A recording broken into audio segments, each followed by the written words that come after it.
Hello, YouTube. This is Umozo3. So we've made it to lesson, what is this, 18 of the Java curriculum that I've been putting online for the YouTube community. And so we've already been looking at a lot of the basic fundamentals. We've already talked about how to print statements. We've talked about comments. We've talked about arithmetic expressions, variables, variable declarations, exchanging the values of two variables. We've talked about rounding. We've talked about incrementing. We've talked about Booleans, true and false logic. We've talked about string methods, data type conversions, casting.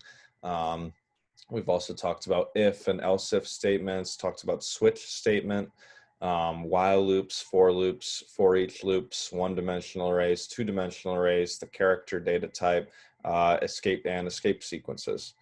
So it's certainly been a lot of good content along the way. And so now what we're going to do is learn about a technique or an opportunity for us in Java to collect user input. So when you go to a doctor's office or something like that and you run the program on the kiosk, the doctor doesn't just tell you information. The doctor prompts you for information, and you need to specify your name or your date of birth or what your appointment time is so that the right or the most useful information can be displayed to you as a result of that. So sometimes the output to the console should be a function of what the user enters. It's called user input, and we want to have basically an interactive program where the user of the program isn't just being told something, but the user gets to go back and forth with the program, and maybe the results are going to be different according to what the user ends up entering.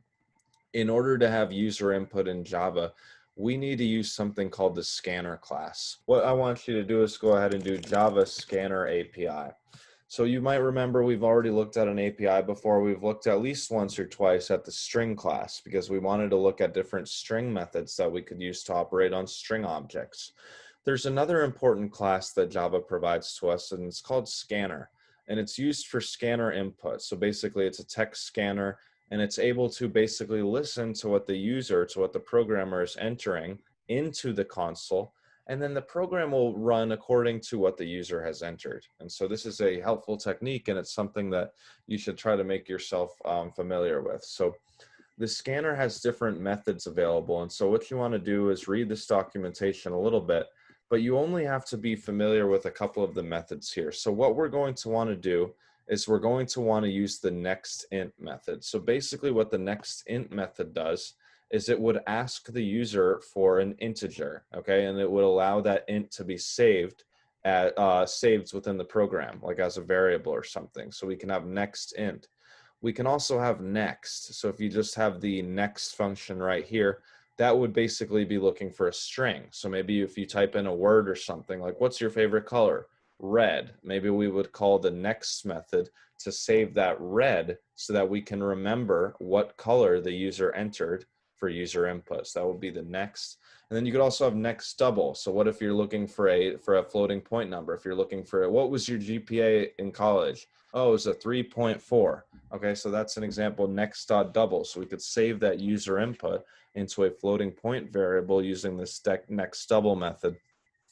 And then of course, you can see a next Boolean. So maybe if you're asking for like a true or false value, you could, and the user, specifies a true or false value, then you could save that into a variable, but you don't have to worry so much about that one. What I think would be helpful to do is just show you guys an example of how this works. But unfortunately, in order to use the scanner class in Java, what you need to do is do an import.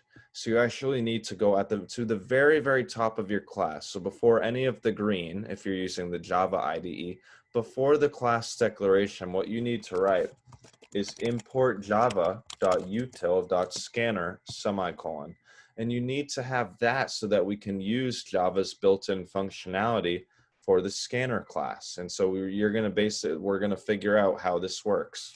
So what we're going to do is we're going to say System.out.println of I can figure out how long your name is. We're just going to print that on the console. And then what we're going to do is we're going to ask a question. So we're going to prompt the user for input. Okay, so what we're going to do is we're going to say, what is your name?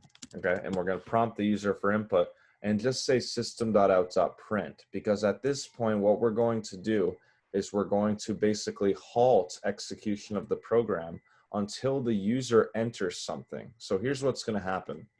What you need to do first is create a scanner object. So you're going to say scanner A equals new scanner of system.in. So there's a couple things. So here we declare and initialize a scanner object called A on the same line. Okay, here you can call the scanner whatever you want. You know, it doesn't have to be A, it doesn't have to be A, right? But it has to be one word, right? So same thing with variable names. We've been saying that you can't have two words in a variable name. You can't have a space, so it needs to be one word.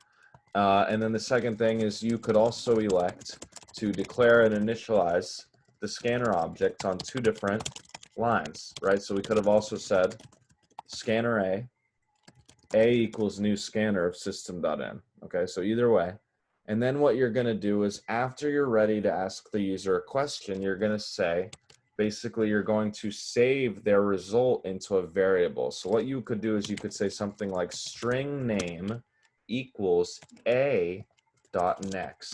So what this does is if you're looking for a string, if you want the user to type in a word like letters and then press enter, you need to basically save a variable, save the value of a variable to be a.next. So it's going to call on the scanner and basically it's telling Java, hey, I want you to ask the user for a string, and then whatever the user enters is going to be saved to this name variable. Now what we can do is we can go ahead and figure out what the length of that name variable is, whatever the person entered. So if you entered Kelly, then the name should be Kelly, Kelly. If you entered Tom, then the name should be Tom. But either way, what we're going to do is come up with a length variable. So we're going to say int length equals name.length. So we're familiar from lesson 5 about how to get the length of a string object, the number of characters in it. And we're going to want to tell the programmer, we're going to want to tell them that back. We're going to want to read that back to them. So what I'm going to do is I'm going to do an escape sequence, because if we understand from, you might understand from the previous lesson, if we have a \n, that's a way of printing a new line. And the reason why we do that is because if you look on this line right here, when we ask the user what their name is, it's just a System.out.print, because we just want them to enter their response on the same line.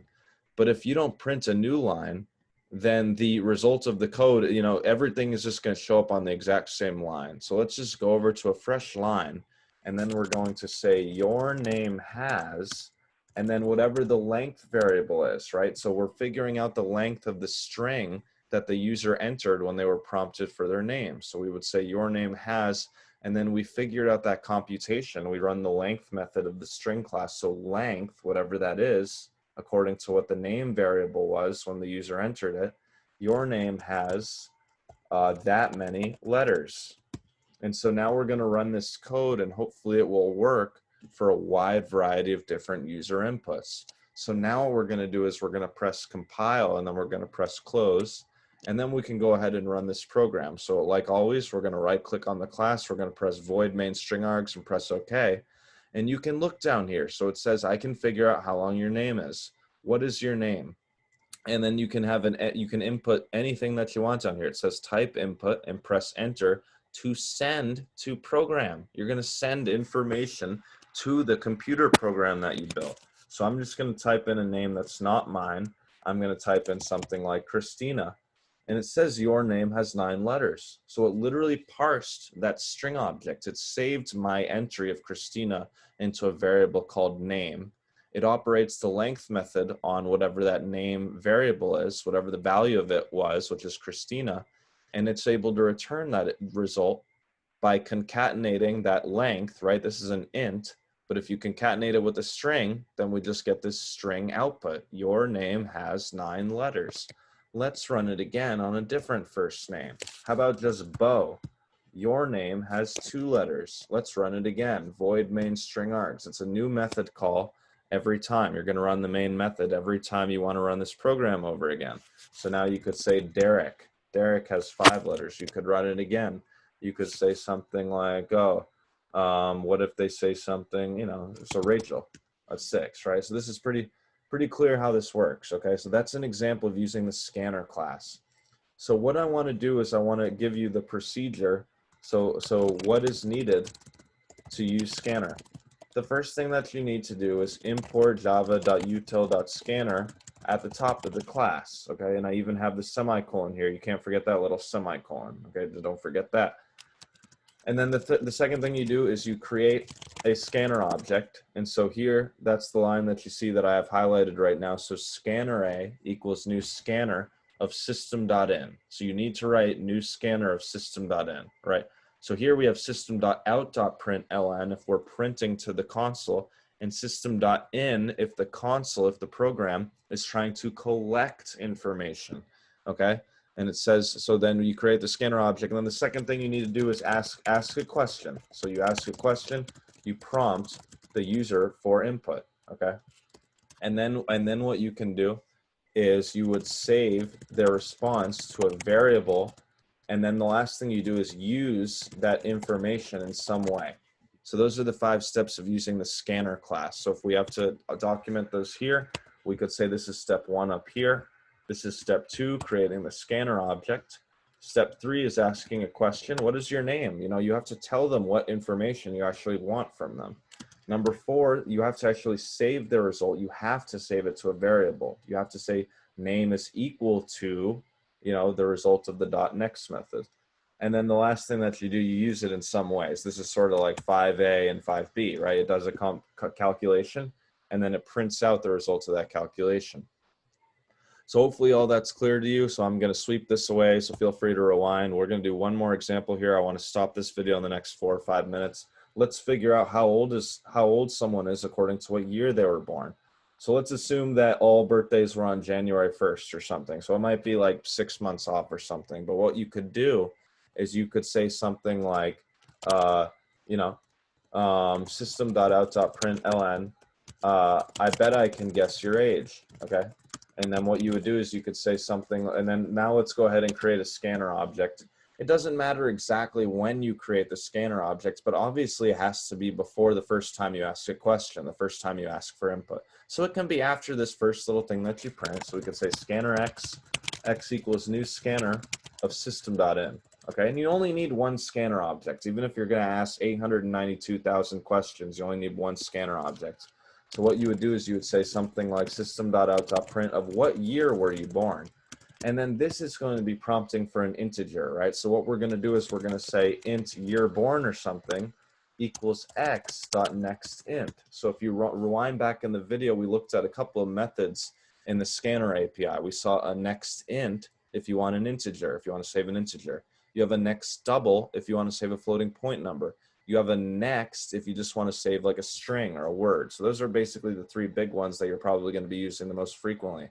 So this would be int year born equals x.next int. And then what we would do is we would say int age, and we would calculate age by basically being 2021 minus the year born. Okay, so that's for this year. If you're watching this in 3 years, then the ages that this program gives are going to be a little less than what people's actual ages are, right? So what you would do is you would now say System.out.print, and then we'll do an escape sequence. Remember, just get a fresh line here, and then 2 fresh lines if you want, or 3 or 4 or 5, and then you could say you are, and then you would say age years old. Okay, so for example, I'll give you my actual age for this. That's okay.